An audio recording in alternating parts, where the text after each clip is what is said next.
Ang walang kapantay na martial god, unang yugto. Kabanata 1431, lumabas. Bumalik sa Tiantay, dalawang magagandang babae ang nakatingin sa malayo habang nakaupo sa hagdan. Lalo silang malungkot. 3 taon na at hindi pa rin siya bumabalik. Hindi pa rin bumabalik si Emperor Yu. Nasaan sila? Sa napakalaking teritoryo ng Tiantay, ang lahat ng mga disipulo ay gumagawa pa rin ng malaking pagsisikap upang maging mas malakas.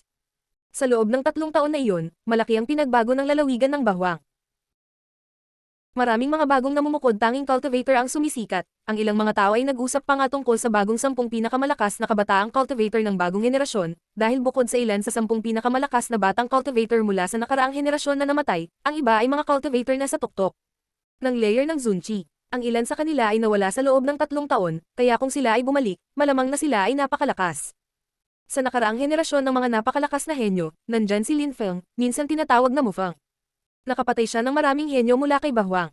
Naroon ang dakilang Oriental Greenfinch Rock na ang bilis ay walang kapantay, ang misteryosong Buddhist monghe, Kung Ming mula sa Celestial Thunder Temple, Wen Tiange at Wen Aozu mula sa Wen Clan, si Kung Xiao mula sa may misteryosong Celestial Vision, Fu He ang walang nakakaalam kung gaano siya kalakas, si Yiren Lei ang mapang-akit na babae at iba pa. Ngayon, ang mga bagong henyo ay sumisikat sa Bahwang, halimbawa Fang Ling mula sa Chifeng Mountain. Sinasabing mas malakas pa siya kaysa kay Fang Zuan. Pagkatapos ay naroon si XCU mula sa Church of the Seer. Si Zia Tianfan ay isang misteryosong manlalaban na kayang lumaban sa mga cultivator sa tuktok ng layer ng Zunchi. Sa ngayon, hindi pa siya natatalo sa laban. Si Chizang mula sa Chi Clan ay nakakatakot din. Ngunit hindi alam ng grupo sa dagat ng Huang ang tungkol sa mga bagay na ito. Sa loob ng 3 taon na iyon, marami sa kanila ang nakakuha ng mga buto ng kapalaran, ngunit marami sa kanila ang namatay. Sa daang taong pumasok, kalahati na lang ang natira. Sa loob ng sinaunang puno, paulit-ulit pa ring sinusuntok ni Lin Fang ang mga nasusunog na bato. Ang nasusunog na mga taong bato ay naging mas maliit, ngunit ang kanilang mga cosmic energies ay mas malakas kaysa noong siya ay unang pumasok. Sirain. Galit na sigaw ni Lin Fang. Muli niyang sinuntok ang hangin at nabasag ang isa pang malaking bato na nasusunog. Mabilis ang paghinga ni Lin Fang, ngunit ang lakas ng apoy ay nakikita habang siya ay huminga. 2 taon. Bulong ni Lin Fang. Sa loob ng 2 taon na iyon, marami siyang nasira na mga bato habang kumakain ng napakaraming chi, walang laman na space chi, fire chi at earth chi. Kahit hindi niya ito pinag-aralan, level 4 na ang kanyang earth abstruse energy. Habang lumalakas si Lin Fang, mas madali niyang natutunan ang mga bagong abstruse energies.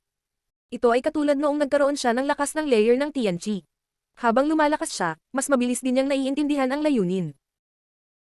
Nagtataka si Lin Feng, kung balang araw, makapasok siya sa Huangqi layer at naging emperor, habang nag-aaral ng cosmic energies, magsisimula ba siya sa level 1 na abstruse energies o mas mataas? At saka, pagkatapos maunawaan ang level 9 abstruse energies, mauunawaan ba niya kaagad ang cosmic energies?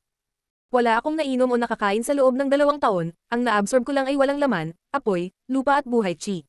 Hindi nakakagulat na natutunan ko ang earth abstruse energy sa panahong ito. Iyon ay dapat na isang espesyal na kapangyarihan na tanging ako lang ang mayroon. Bulong ni Lin Fang. Pagkaalis ko, kailangan ko talagang maligo. Isip ni Lin Fang. Kahit na ang pagsasanay sa paglilinang ay nagpapahintulot sa mga cultivator na manatiling malusog, hindi pinahahalagahan ni Lin Fang ang mamantika at maruming buhok. Naging matalim ang ekspresyon ng mukha ni Lin Fang nang isipin niya ang tungkol sa labas ng mundo. Laming-galing siya sa paligid, nag-iisip na aalis na naman. Biz. Na parang naramdaman ng isang bato na hindi nasisiyahan si Lin Fang, itinapon nito ang sarili sa kanya. Gayunpaman, hindi sinubukan ni Lin Fang na basagin ito, sa halip ay naging isang ilusyon. At hindi lang isang ilusyon, maraming Lin Fang na ilusyon sa silid. Sa loob ng 2 taon na iyon, ang walang laman na espasyo at wind abstruse energies ni Lin Fang ay naging napakalakas. Sila ngayon ay pareho sa tuktok ng ika-6 na antas habang ang kanyang demonyong abstruse na enerhiya ay nasa tuktok ng ika-7 antas at ang kanyang buhay na abstruse na enerhiya na antas ng 5. Nakalusot din siya sa ika-6 na layer ng Zunchi kamakailan. Tinusok niya ang mga bato sa kisame at nagsimulang maghukay ng lagusan. Mamatay. Galit na sigaw ni Lin Fang. Ang kanyang katawan ay kasing talas ng isang espada habang tinatahak niya ang lupa. Boom! Lumitaw ang mga naglalakihang nasusunog na bato ng mga lalaki na ilang dose-dosenang metro ang taas. Pagkatapos, agad nilang itinapon ang kanilang mga sarili kay Lin Fang. Slash, slash. Pinagsanib ni Lin Fang ang kanyang mga kamay at naglabas ng sword energies. Pagkatapos ay lumitaw ang isang dambuhalang espada na 100 metro ang haba. Walang pagsabog nang bumagsak ito, hiniwalang nito ang mga naglalakihang bato.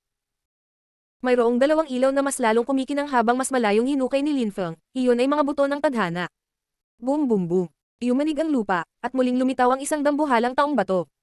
Kung hindi ko ito sisirain, hanggang kailan ko hihintayin muli ang pagkakataong ito? Isip ni Lin Fang. Siya ay naging 10,000 ilusyon at ang kanyang mga ilaw ng espada ay naging napakalaki. Pagkatapos, tumagos sila sa karagatan ng apoy.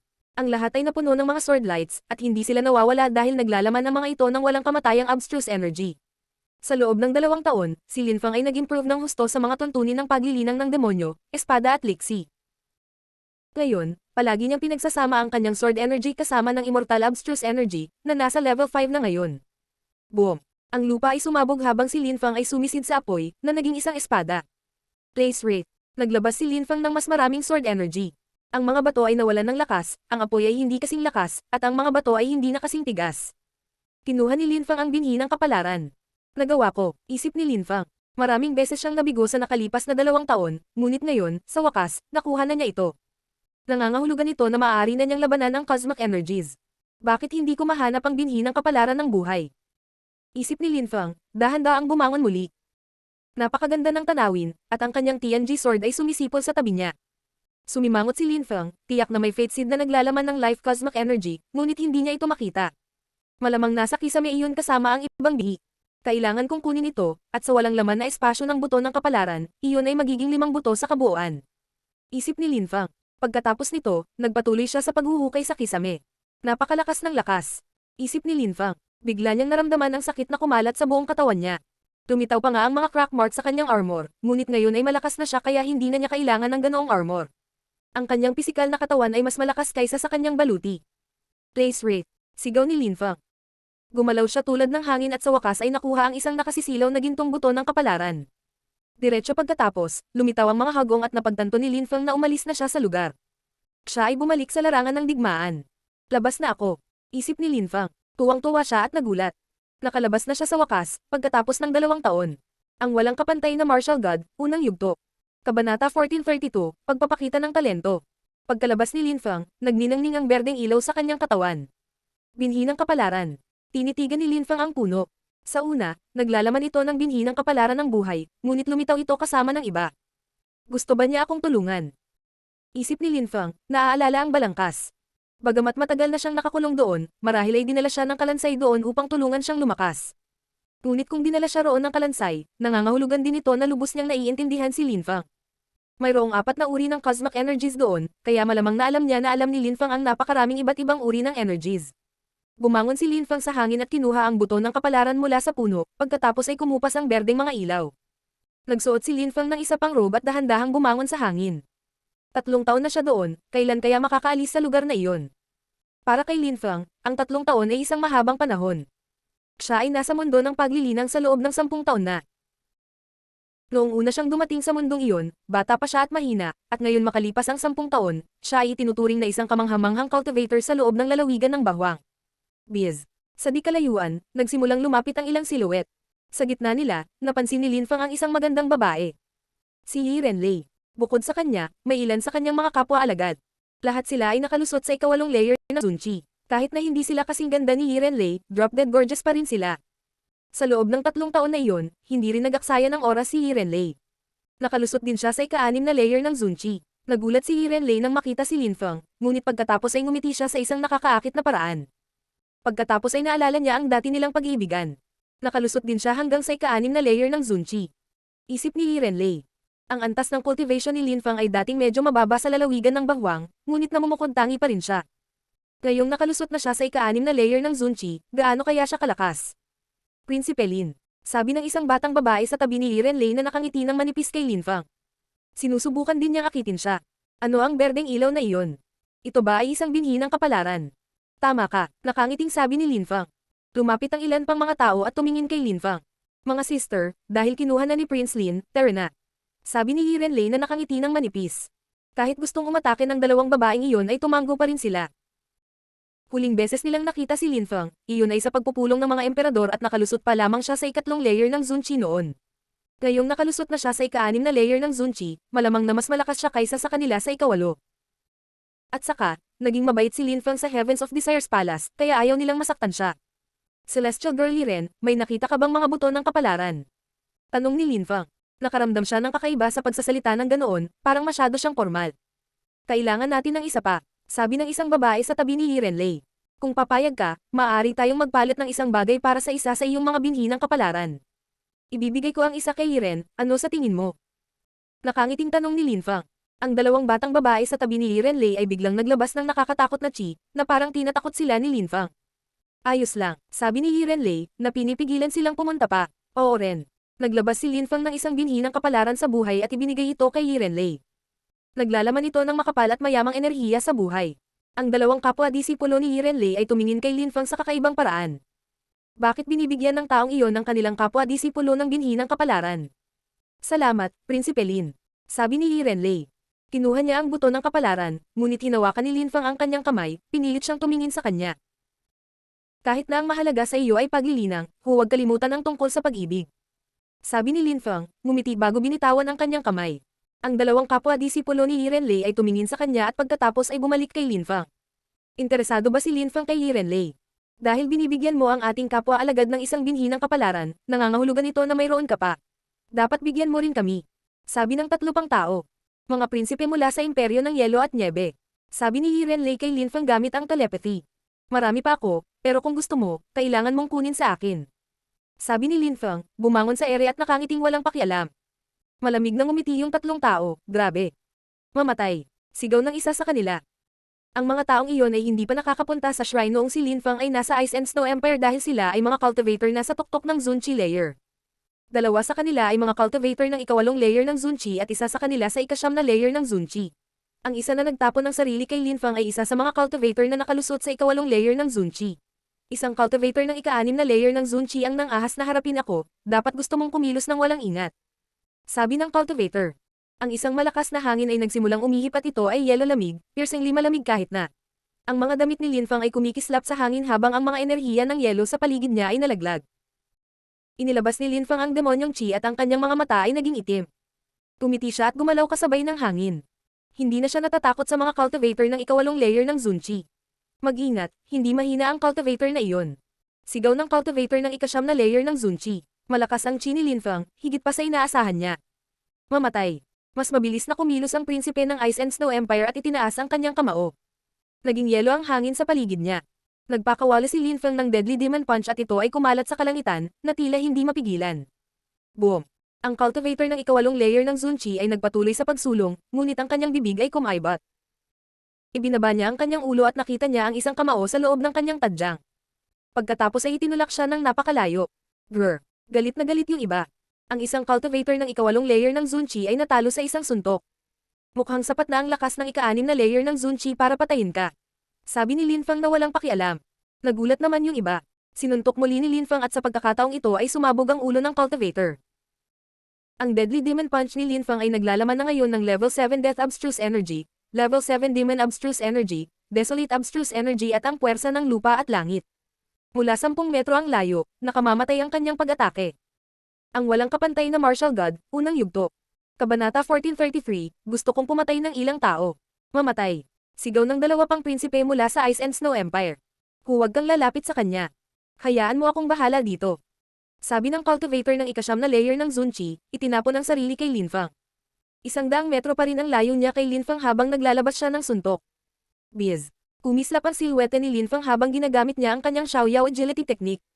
Sa isang iglap, muli siyang nagpakita sa 12-12 ng iba't ibang lugar, lahat ng mga ilusyong ito ay naghagis ng deadly demon punches sa cultivator na iyon ng ikasyam na layer ng Zunchi. Pakipot. Sigaw ng cultivator na iyon. Hinaranggan ng kanyang mga suntok ang ilan sa deadly demon punches ni Linfang. Ang kanyang abstruse energy ay level 9, na sapat na para ma-freeze ang deadly demon punches ni Linfang. Boom boom boom. Patuloy na tumatakbo si Linfang, ngunit lahat ng suntok niya ay naging yelo. Kung hindi ito life and death battle, mukhang maganda itong palabas. Mamatay. Ang cultivator ng ikasyam na layer ng Zunchi ay dumapo sa lupa at ang yelo ay kumalat sa lahat ng direksyon. Maging ang lupa at langit ay tila magyelo. Malamig na ngumiti si Linfang at hindi pinansin ang kanyang pasikat na pag-atake. Sa halip, itinapon niya ang sarili sa kabilang prinsipe. Ang kanyang itim na mga mata ay naglalaman ng isang nakakatakot na kamatayan na chi, na madaling nagbibigay sa cultivator na iyon ng impresyon na siya ay mamamatay. Mag-ingat ka, sigaw ng cultivator ng ikasyam na layer ng Zunchi. Alam niya kung gaano kalakas si Linfang. Ang cultivator ng ikawalong layer ng Zunchi ay naglabas ng nakakatakot na malamig na enerhiya habang hinihingi niya ang kanyang dugong lakas, kanyang espiritu, at isang teritoryo. Ngunit malamig pa rin ang ngiti ni Linfang sa mga matang itim na iyon na sumisira sa kanyang determinasyon. Hindi mo matalo. Ang boses ni Lin Fang ay umalangaw sa kanyang utak. Para sa kanya, parang natural na hindi niya kayang patayin si Lin Fang. Sapat na ang isang salita para patayin kita. Sabi ni Lin Fang. Papalapit siya sa kanya habang naglalabas ng mga lakas ng sumpa ng demonyo. Hindi man lang sinubukan ng cultivator na protektahan ang sarili. Mamatay. Sigaw ni Lin Fang. Hindi. Biglang sigaw ng cultivator, ngunit huli na ang lahat. Inatake ni Lin Fang gamit ang Deadly Demon Punch, pasabog ang ulo ng lalaking iyon. Mamatay. Galit na sigaw ni Lin Fang. Ang lupa at langit sa paligid ng natitirang ice cultivator ay nagyelo, ngunit si Lin Fang ay nawala. Dama po ang suntok ng kalaban kung saan nakatayo lang si Lin Fang. Ang cultivator ng ika-9 na layer ng Zunchi ay naglabas ng kanyang espiritu. Isang mapa ng mundo ng yelo. Pagkatapos ay lumitaw ang isang mundo ng yelo, nakahawig ng kanyang espiritu. Sa mundo ng paglilinang, kung mas mataas ang antas ng paglilinang ng isang cultivator, mas malakas at mas mabilis siya. Iyon ay lohikal, ngunit ang mga abstruse na enerhiya ay nagpapahintulot sa mga cultivator na madaigang mga prinsipyong iyon. Ang cultivator na iyon ng ika-9 na layer ng Zunchi ay nakatuon sa pagtatanim ng yelo kaya siya ay medyo mabagal. Si Lin Fang ay nakalusot pa lamang sa ika-6 na layer ng Zunchi, ngunit ang kanyang Wind Abstruse Energy ay level 6, kasama ng kanyang Xiaoyao Agility Technique, siya ay napakabilis, mas mabilis kaysa sa isang cultivator ng ika-9 na layer ng Zunchi. Sa makatuwid, ang cultivator ng ika-9 na layer ng Zunchi ay hindi makasabay kay Lin Fang. Kung tumakas ka, papatayin ko sila. Sabi ng prinsipe na itinapon ang sarili kay Yi Renlei at sa mga babae. Binigyan siya ni Lin Fang ng isang binhi ng kapalaran kaya papatayin niya ito at kukunin ito. Takasan. Masyadong mataas ang tingin mo sa sarili mo, sabi ni Lin Fang. Isang demonyong ilusyon ang lumitaw sa likuran niya at ang hangarin ng demonyo ay lumabas mula rito. Pagkatapos, 2 espada ang lumitaw sa kanyang mga kamay. Ang takot lang ni Lin Fang sa mga cultivator na isang hakbang na lang ang layo mula sa pagiging emperor at mga cultivator na may mga imperial na armas. Walang imperial na sandata ang prinsipeng iyon. Gusto mong labanan ng isang cultivator ng ika-9 na layer ng Zunchi. Bulong ng mga kapwa alagad ni Yi Renlei, halatang nagulat. Noong si Lin Fang ay nakalusot pa lamang sa ika-3 layer ng Zunchi, nakalaban na niya ang mga cultivator sa tuktok ng layer ng Zunchi. Ngayong nakalusot na siya sa ika-6 na layer ng Zunchi, gusto niyang labanan ng isang cultivator ng ika-9 na layer ng Zunchi. Tumiti si Yi Renlei sa isang maningning na paraan. Noong nakalusot pa lang siya sa pangalawang layer ng Zunchi, nakipaglaban na siya sa mga cultivator sa tuktok ng layer ng Zunchi. Bukod kay Yi Renlei, may iba pang tao sa paligid na nanonood. Ang cultivator ng ika-9 na layer ng Zunchi ay tumingin kay Lin Fang, tila nagulat siya. Ang mga espada ni Lin Fang ay naglalaman ng Death Chi, bukod sa iba pang mga enerhiya na siya ay namumuo pa rin sa loob, kabilang ang puwersa ng lupa at langit. Ice Scroll, Nap Unit. Galit na sigaw ng cultivator ng ika-9 na layer ng Zunchi. Nanginginig ang kanyang espiritu at isang nagyayelong lawa ang lumipat patungo kay Lin Fang. Bumalik. Sigaw ng mga taong nakapaligid sa kanila. Ang pag-scroll ng larawang iyon ay mag-freeze ng lahat sa paraan nito. Slash. Binitiwan ni Lin Fang ang espadang hawak niya sa kaliwang kamay. Isang liwanag ang tumama sa kalangitan at tumagos sa scroll ng larawan, pagkatapos ay nagpatuloy ito sa pasulong. Mamatay. Sigaw ng prinsipe sabay bitaw ng panibagong ice attack. Slash. Binitiwan ni Lin Fang ang isa pa niyang espada at pinutol ang yelong pag-atake sa dalawa. Nag-condense siya ng walang kamatayang enerhiya sa mga espadang iyon, kaya hindi ito madaling masira. Biz. Nang inag ang prinsipe at bumangon sa hangin. Muli niyang tinawag ang kanyang espiritu at sa pagkakataong ito ay bumagsak ang isang malaking bato ng yelo. Mamatay. Lumipat ang TNG sword ni Lin Fang patungo sa prinsipe sa pagkakataong ito. Kamatayan. Galit na sigaw ni Lin Fang. Lumitaw ang mga enerhiyang sumpa sa kamatayan at nawala si Lin Fang, muling lumitaw sa itaas sa hangin.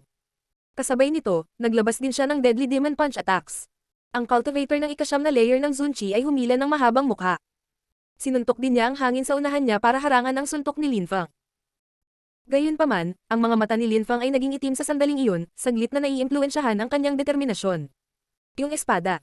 Pinagsama ni Lin Fang ang mga abstruse energies sa kanyang mga kamay. Demonyo, kamatayan, apoy, desolated at mapanirang abstruse energies. Mukhang perpekto ang kanyang atake kumpara sa dati. Place rate. Sabi ni Lin Fang. Muli siyang nawala nang bumaba ang isang nakamamatay na liwanag mula sa langit.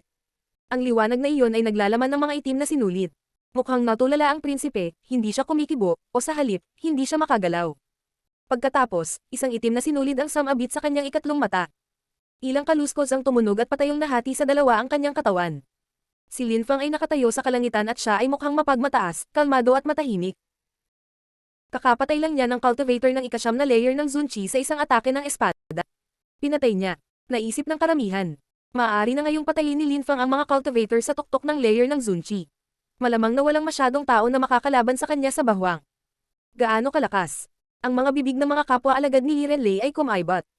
Hindi lang natalo ni Linfang ang kanyang mga kalaban, napatay niya sila. May malaking ngiti sa mukha ni Yirenlei.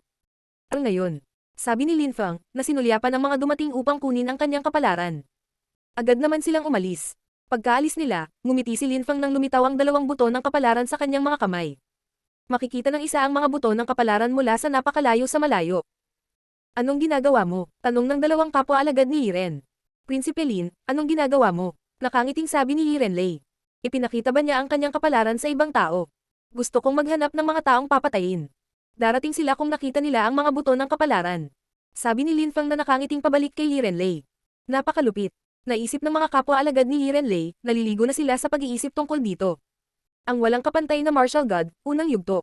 Kabanata 1434, upang maghintay ng tamad para sa mga pagkakataon. Mga sister, lumayo tayo. Sabi ni Yirenlei sa mga kapwa niya disipulo na tumango pabalik sa kanya. Maaaring patayin sila ng sword at death energies ni Linfang kung mananatili silang masyadong malapit. Sister, gusto ka ni Linfang.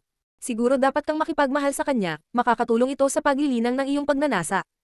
Nakangiting sabi ng isa sa mga kapwa-alagad ni Yirenlei. Tumango si Yirenlei at sumagot. Pag-iisipan ko, ang kanyang kapwa-disipulo ay tumingin sa kanya sa kakaibang paraan at ngumiti. Parang gusto mo rin siya. Tumiti si Yirenlei at walang nabi. Ang dalawang nakakasilaw na ilaw ay lalong nagliwanag.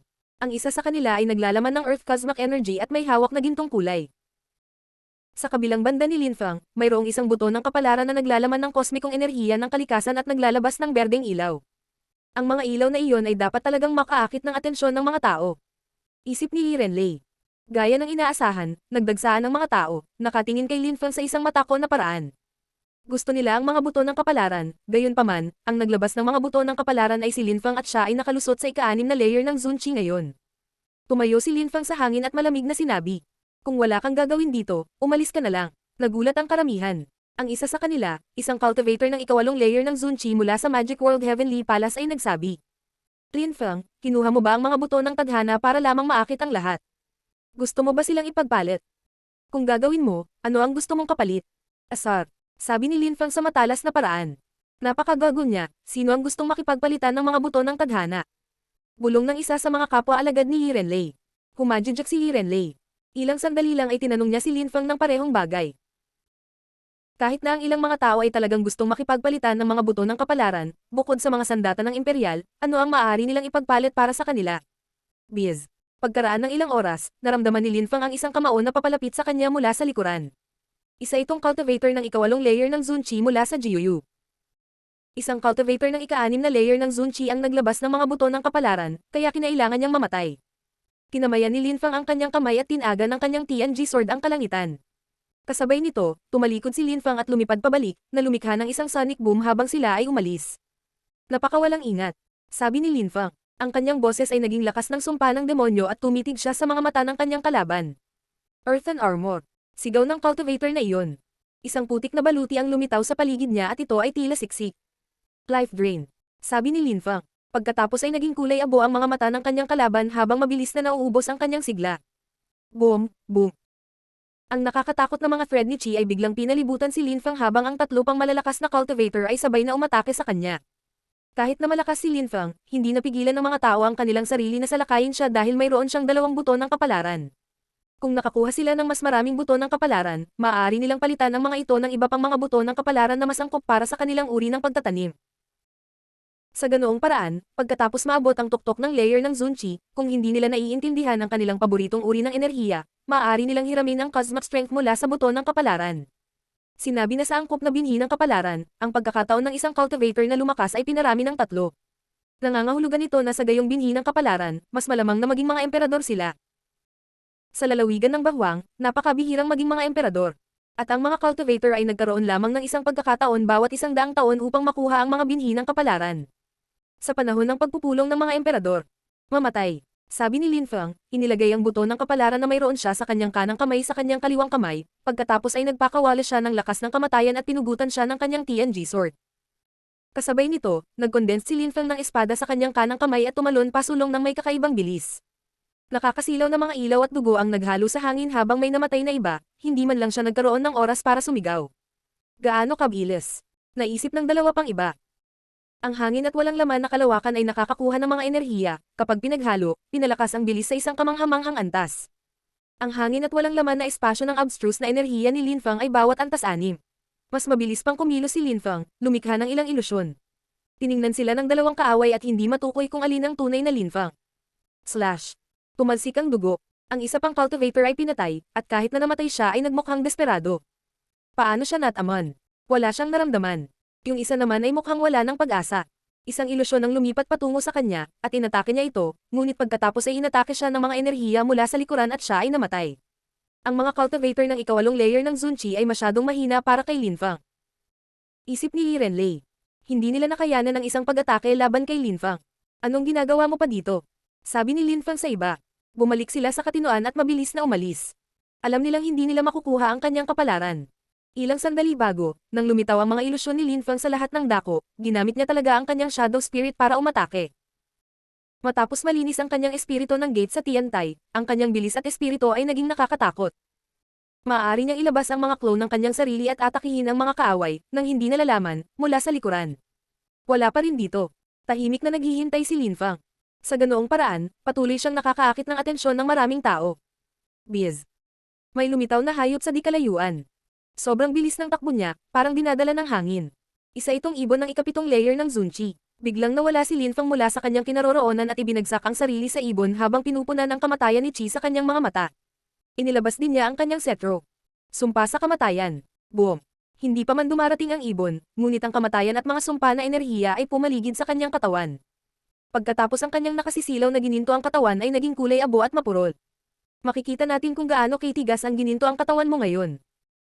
Nawala ang cetro ni Linfang at bumaba mula sa langit ang isang espada na naglalaman ng kamatayan na si Chi. Gaya ng inaasahan, ang espada ay nakatagpo ng kaunting pagtutol, ngunit tumusok pa rin ito tulad ng isang kutsilyo na tumatabas ng mantikilya. Kinuha niya ang ibon at itinago. Ang katawan ng isang ibon ng ikapitong layer ng Zunchi ay mas mahalaga kaysa sa isang banal na sandata. Matagumpay na nalagpasan siya ni Linfang na nangangahulugan na ang kanyang espada ay maaari na ngayong maglazlas ng medium level na banal na mga sandata. Matapos patayin ang ibon, ipinagpatuloy ni Linfang ang pag-akit ng mga taong may mga buto ng kapalaran. Isang ibon pa lang ang napatay niya sa ngayon, hindi pa rin iyon sapat. Ang walang kapantay na martial god, unang yugto. Kabanata 1435, labanan-laban sa dakilang rock at ang mga prinsipe. Ano ang nangyayari? Naisip ng ilang tao na nasa malayo. Nakakita sila ng mga ilaw na nagkakalat ng cosmic energies na mas malayo sa kanila.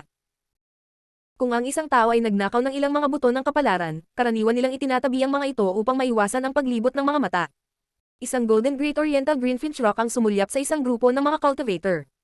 Tianchi, Mobei at Lihen. Ang 10 iba pang disipulo ni Tiantai ay nahahati sa 3 grupo upang protektahan ang isa't isa sakaling magkaroon ng panganib.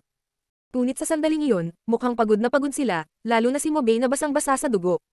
Muntik na siyang mapatay sa mga pakpak ng kanyang kalaban. Ang 3 iyon ay naging mas malakas sa loob ng 3 taon na iyon. Si Tianchi ay mayroon na ngayong lakas sa tuktok ng ikapitong layer ng Zunchi, habang sina Mobei at Lihen ay nakalusot sa ika-6 na layer ng Zunchi. Gayunpaman, ang mahusay na Oriental Greenfinch Rock ay nagpapahirap sa kanila. Ang dakilang Oriental Greenfinch Rock ay nakalusot din hanggang sa ika-6 na layer ng Zunchi at may daos na robe na gawa sa mga balahibo at isang imperial na sandata. Siya ay kahangahangang mabilis at kayang hiwain ang halos anumang bagay. Papatayin kita mamaya. Sabi ni Great Oriental Greenfinch Rock bago siya biglang umalis. Nakakita siya ng mga ilaw sa di kalayuan, kaya gusto niyang angkinan ng mga buto ng tadhana para sa kanyang sarili. Bastos. Hiniling ni Mobei ang kanyang lakas ng dugo upang simulan ang pagbawi sa kanyang mga sugat. May imperial weapon ang ibong iyon, at sa bilis niya, namatay na sana ako kung hindi tayo magkasama. Ang gininto ang enerhiya ni Tianchi ay unti-unting naglaho. Nagalit din siya. Ang imperial na sandata na iyon ay halos parang pagdaraya. Tumingin siya sa malayo at nakakita ng mga ilaw, kung hindi lang lumitaw ang mga buto ng tadhana sa malayo, delikado sana ang sitwasyon para sa kanila. Mga kapatid, pupunta rin ba tayo? Tanong ni Lihen. Meron na tayong 3 binhi ng kapalaran. Na, hindi rin natin kailangang mag-alala tungkol sa iba pa nating mga disipulo, kaya dapat gumaling si Mobei. Humanap tayo ng tahimik na lugar. Mahina hong katwiran ni Tianchi. Malubha ang mga pinsala ni Mobei, napakalubha na ang kanyang dugo ay hindi magiging sapat para tuluyang gumaling. Sige. Tumanggo si Lihen. Sa sandaling iyon, ligtas at maayos pa rin ang 4 na prinsipe mula sa Tianlong Divine Castle. Hindi sila naghiwalay minsan sa 3 taon na iyon. Mayroon silang mga imperial na sandata upang protektahan sila, at sa oras na iyon, sila ay naging mas malakas. Ang pinakamahina ay ang ika-6 na prinsipe na nakalusot hanggang sa ikapitong layer ng Zunchi ngayon. Ang ika-4 na prinsipe ay may lakas sa tuktok ng ika-7 susun ng Zunchi at ang pangalawang prinsipe ay nasa tuktok ng ika-8 susun ng Zunchi. Ang prinsipe ng korona ay may lakas ng ika-9 na layer ng Zunchi. Bilisan natin, hindi pa sila nawawala. Sabi ng Crown Prince ni Tianlong nang makita ang dalawang ilaw sa di kalayuan. Ang dakilang Oriental Greenfinch Rock at ang mga prinsipe ng Tianlong Divine Castle ay hindi lamang sila, marami pang iba ang sumugod. Nandoon pa rin si Linfang na naghihintay, pasulyap-sulyap sa dosenang mga tao na lumitaw. Linfang. Galit na sigaw ng isang tao. Ito ay ang mahusay na Oriental Greenfinch Rock. Gusto talaga niyang patayin si Linfang, ngunit hanggang ngayon ay nagtatago si Linfang. Ika-6 na layer ng Zunchi, tingnan natin kung gaano kalakas ang lakas ng pagmumura mo. Sabi ng dakilang rock habang pinapakpak ang kanyang mga pakpak. Pagkatapos ay bumangon siya sa hangin at naglabas ng nakakasilaw na gintong mga ilaw. Kung ang lakas ng pagmumura ni Linfang ay hindi bumuti, sa pagkakataong ito, tiyak na mamamatay siya. Ko. Ang dakilang Oriental Greenfinch na si Rock ay humagulgol habang siya ay nag-jettison sa unahan. Gayunpaman, sa sandaling iyon, inalis ni Linfang ang kanyang mga buto ng kapalaran at bumangon sa hangin, kinuha ang kanyang setro at itinapon ang kanyang sarili sa kanya. Kamatayan sumpa, mamatay. Galit na sigaw ni Linfang. Ang nakakatakot na lakas ng pagmumura ay lumipat patungo sa mahusay na Oriental Greenfinch Rock at pinalibutan siya. Mamatay. Sigaw ng dakilang Oriental Greenfinch Rock. Pareho silang napakabilis. Kung ang kanyang mga pakpak ay umabot kay Linfang, hahatiin siya ng mga ito sa dalawa. Ang dakilang Oriental Greenfinch Rock ay napatigil habang pinalibutan siya ng nakakatakot na kamatayang si Chi. Itinaas niya ang kanyang ulo at nakita si Linfang na nakataas sa kanya. Mabilis, nagsimulang maging kulay abo ang dambuhalang katawan ng dakilang Oriental Greenfinch Rock. Tumalikod siya at lumipad pababa habang ipinapadala ang kanyang imperial na sandata para salakayin si Linfang. Mamatay. Ang setro ni Linfang ay naging isang dambuhalang, sinaunang puno na tumama sa likod ng ibon. Ginagamit lang ni Linfang ang kanyang mga enerhiyang nagpapakamatay dahil napakahusay ng natural na depensa ng ibon. Sa wakas, ang ibon ay tumigil sa pag-atake dahil ang kanyang katawan ay ganap na kulay abo. Ang mga dagandong at pagyanig ay bumagsak sa lupa, nag-iwan ng napakalaking bunganga. Naglabas si Linfang ng mas mapang-ampa na enerhiya, ngunit hinarang ito ng imperial na sandata. Si Linfang ay asar na ngayon. Paano niya mapapatay ang maldita na ibong iyon? Nakakabaliw. Naisip ng karamihan. Nanginag sila pagkatapos nilang makita ang mga pag-atake ni Linfang. Halos nagawang sampay ni Linfang ang dakilang Oriental Greenfinch Rock. Hawak ni Linfang ang kanyang scepter sa kanyang kaliwang kamay at isang napakalaking palakol sa kanyang kanan. Bumaba si Linfang mula sa langit at ang kanyang palakol ay bumagsak sa dakilang Oriental Greenfinch Rock. Mas maraming dagandong ang naganap habang ang dakilang Oriental Greenfinch Rock ay itinulak ng mas malalim sa lupa. Kahit na gumagamit siya ng Imperial Weapon para protektahan ang sarili niya, siguradong nasugatan siya. Naisip ng karamihan. Anong matigas na shell? Isip ni Linfang, inis. Ikaw. Sigaw ng isang tao sa langit. Ito ay ang mga prinsipe ng Tianlong Divine Castle. Agad na sumalakay ang prinsipe ng korona, itinapon ang sarili kay Linfang habang naglalabas ng nakakatakot na lakas. Matagal na kitang hinihintay. Sabi ni Linfang. Naglabas siya ng nakakatakot na dami ng demon energies at lumipad gamit ang hangin at empty space energies. Boom! Ang prinsipe ng korona ay bumagsak sa malaking bato, na nagpaubo ng gininto ang dugo ng ibon. Siya ay nagpapagaling pa dahil ang chi ni Linfang ay nawala sa kanya ang kalahati ng kanyang buhay. Kung wala siya nitong distraction, siguradong papatayin siya ni Linfang. 6. Mag-ingat ka, sigaw ng Crown Prince na siya rin ang pinakamabilis sa mga prinsipe. Nakita niya si Linfang na lumilipad sa likod ng ika-6 na prinsipe. Si Linfang ay nakalusot sa ika-6 na layer ng Zunchi, kaya ang ika-6 na prinsipe ay hindi makalaban sa kanya. Alam ng ika-6 na prinsipe na napakalakas ni Linfang, ngunit sinuntok pa rin niya ang hangin sa kanyang direksyon. Mamatay. Tinitigan ni Linfang ang ika-6 na prinsipe gamit ang kanyang malademonyong mga mata, pagkatapos ay ang lakas ng pagsumpa sa kamatayan ay sumalakay sa mga mata ng ika-6 na prinsipe. Kasabay nito, lumitaw si Linfang sa kanyang harapan habang naglalabas ng sword energies. Tumalsik ang dugo habang pinutol ni Linfang ang ika-6 na prinsipe sa dalawa.